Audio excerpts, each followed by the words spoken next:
Dixwazin dilopek av bigênin vedere li ev zihniyeta ana derdora me dorpêç kiriye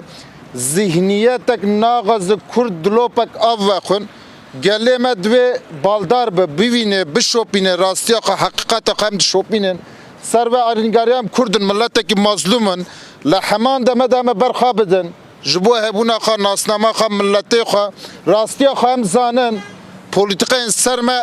ê qirêj te meşandin jî em zanin li Kobanî rûmeta me ye gelê Kobanê rûmeta me ye jinin vedere zarokên vedere zilamên vedere axa Kobanî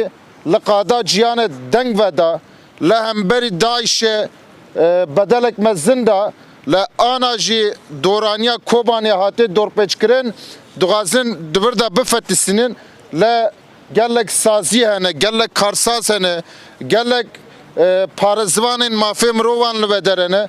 dixwazin alîkariyê bigênin Kobanê bigênin rojava em ê têkoşîna xwe hertim bidomînin ev karekî vicdanî ye karekî mirovatî ye